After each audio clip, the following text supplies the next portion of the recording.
Macam mana dia tidur kalau misalnya nggak ada kelopak mata? Ini nanti Abah kasih tahu. Iya. Jadi sekarang masalah. Tunggu Abah, sebelum itu kita sponsor dulu. Agus mau minum teh dulu nih, Pak. Oh ini nih. Mana? Nah, beginilah saat kita santai. Nah, minum teh dulu ya. Nanti kita lanjutin masalah ikannya ya. Jadi gini Gus. Di mana tempatnya nih, Bang? Sini Bang. Gini Gus. Kita ini dulu kan nelayan ikan. Jadi nanti aku ingat ikan di kampung itu ikan apa? Ingat, tapi kan yang namanya kita di kampung kan namanya sama yang beda-beda kampung kan beda nih Bang, yang beda kota. Ya, aku pasti tahu lah namanya. Pertama tuh ada ikan belemeduk, Ya, ada ikan jurung, baung, ya macam lah ya kan. macam. Jadi di antara ikan tuh yang kalau ini kan kita di Jakarta sekarang nih. Iya. Ini kan rencana kita kan mau pulang nanti kalau udah selesai. Iya. Jadi ikan apa ya? Guys, katanya Pak Menteri mendengar ya, Pak Menteri. Semoga tim Agus saling mendengar ini katanya guys. Ini ada tanggapan dari Pak Menteri. Katanya seperti apa? Yuk lihat bareng-bareng guys. Sebelumnya bantu subscribe ke Kevin ya, balik lagi di Oke Kevin Official. Ayo kita lihat bareng-bareng videonya seperti apa guys. Kasus aku, saya udah ketemu sama Mas Densu, kemudian saya ketemu Mbak Novi, sudah.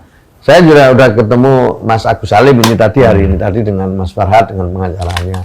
Semua saya kasih ruang untuk bicara, kami dengar. Setelah itu kami sampaikan pendapatnya Kementerian Sosial. Jadi pertama-tama ini adalah niat baik. Udah, semua ini niat baik, nggak ada yang nggak niat baik. Ada orang perlu dukungan, Mas Agus Salim, ya.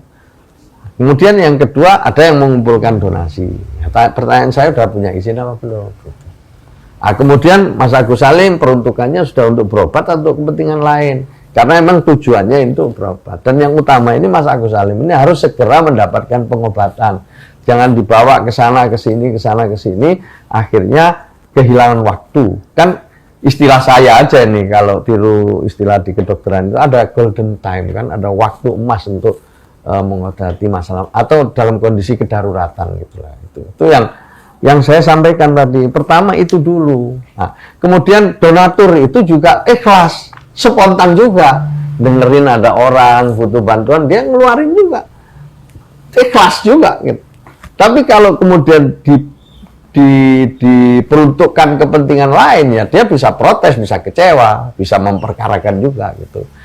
Jadi sekali lagi pelajarannya adalah bahwa sebagai bangsa yang dermawan, kita harus mengerti juga bahwa pengumpulan donasi itu ada aturan dan ketentuannya.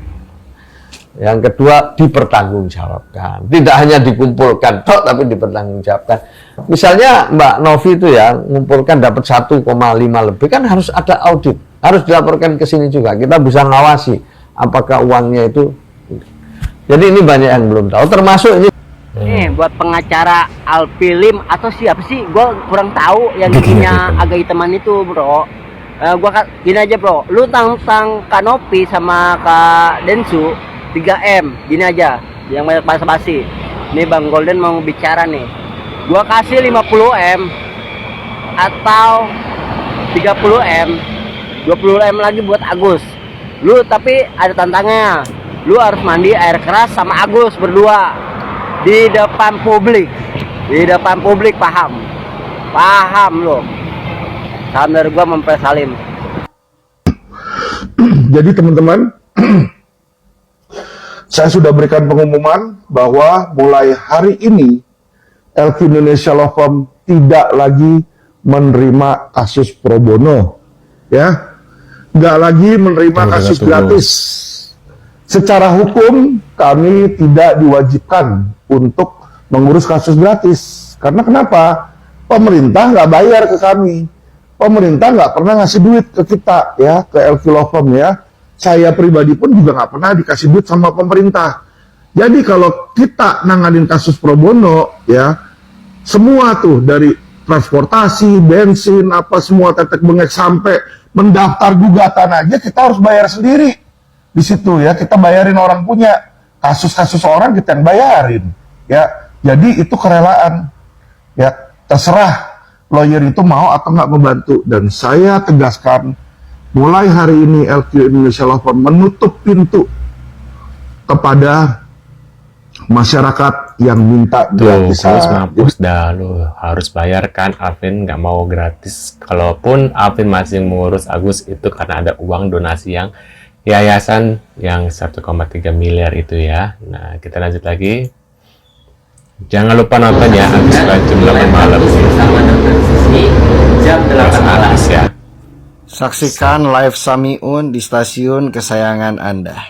Don't miss it. Bukan kagak boleh lu live ataupun memanfaatkan media sosial. It's fine. It's all up to you. Hanya saja seharusnya lu lebih fokus dengan tindakan medis, pengobatan, istirahat, dan lain sebagainya. Karena yang harus lu ketahui Samiun, di saat lu live, pasti akan lebih banyak yang menghujat lu dikarenakan tindak tanduk, sikap, dan lisannya lu dibandingkan mengapresiasi apa yang lu lakuin. Resiko itu yang harusnya lu pertimbangkan sebelum lu memutuskan untuk live dan lain sebagainya. Seharusnya sebelum lu memutuskan untuk live di TikTok ataupun untuk memanfaatkan media sosial, haruslah mempertimbangkan banyak hal, faktor risiko dan lain sebagainya. Ya, jangan sampai pada akhirnya lu menyesal dengan keputusan lu untuk live ataupun memanfaatkan media sosial. Iya. Jangan sampai nih nanti ada yang bully, ada yang menghujat, lu menyalahkan netizen, menyalahkan Tenovi, menyalahkan keadaan seolah tidak menghargai, tidak menghormati, tidak respect dengan kaum difabel dan lain sebagainya. Padahal lu sendiri yang memberi peluang, memberi kesempatan pihak-pihak tertentu untuk membuli dan menghujat lu. Iya. Karena pada dasarnya apa yang dilakukan netizen, citizen, publik ataupun respon dan reaksi pihak-pihak tertentu dikarenakan asal muasalnya dikarenakan tindakan, lisan, dan sikapnya lu sendiri. Tapi ya minimal lu harus berusaha mempersiapkan psikis dan mental di saat lu melakukan live. Minimal lu mempertimbangkan dengan matang. Dan bahkan minimal lu prepare dan proper untuk menerima segala konsekuensi terkait reaksi dan respon dari para netizen atau citizen di saat lu melakukan live. Jangan sampai nanti terganggu mental, terganggu psikis, bahkan merasa depresi hingga ciri khasnya lu yang teriak-teriak kembali ditampilkan di publik. Tuh, dengar tuh. Ya.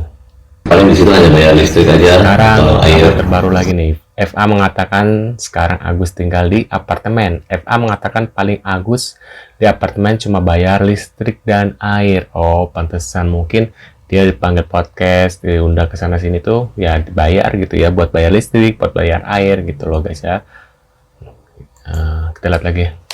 Sesuai rumah kan Agus kan ada dana juga nggak apa-apa di mana. Oke, kurang lebih. Tapi jas apartemennya nggak ada itu. Oke. Paling sebulan 2 bulan dan Agus boleh kalau misalnya tanah di bawah dia kembali ke bawah atau apa bisa.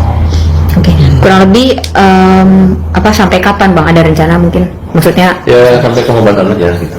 Karena Agus kan mau segera cepat pulang ke Aceh aja. Gus dari awal. Kalau aku mau melaporkan, aku dari awal udah bisa melaporkan dia penyalahgunaan donasi gitu loh. Dia kan penyalahgunaan donasi, dia pakai berapa tuh 138 juta dia pakai, nggak tahu buat apa. Buat apa? Perempuan Ternyata buat dan branding toh. Walah, anak-anak. kira-kira Tapi terus perkataan terus. lu yang mengatakan miskin itu berapa orang yang lu udah sakitin bang, yang lu bikin sedih? Banyak banget. Nah, makanya dengerin dulu. Saya bilang kan di situ jangan dibully nanti disomasi. Jadi saya jawab, target kita bukan orang miskin. Memang kantor kita targetnya bukan orang miskin, serius. Kan orang miskin kan nggak ada uangnya. Oh ya udahlah cabut. Dengerin ya netizen, dengerin semuanya. Jadi yang bagi orang miskin jangan bikin kasus hukum, kagak boleh. Boleh, tapi bukan target LQ gitu loh. Kalau kantor lain silahkan.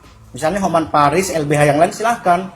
Kalau kita kan punya ketentuan. Agus juga Kalau- kan Agus Kalau juga bukan kita orang kaya, bantu bukan? orang secara cuma-cuma nanti gaji kita dari mana, setoran kita ke rumah apa, kan gitu.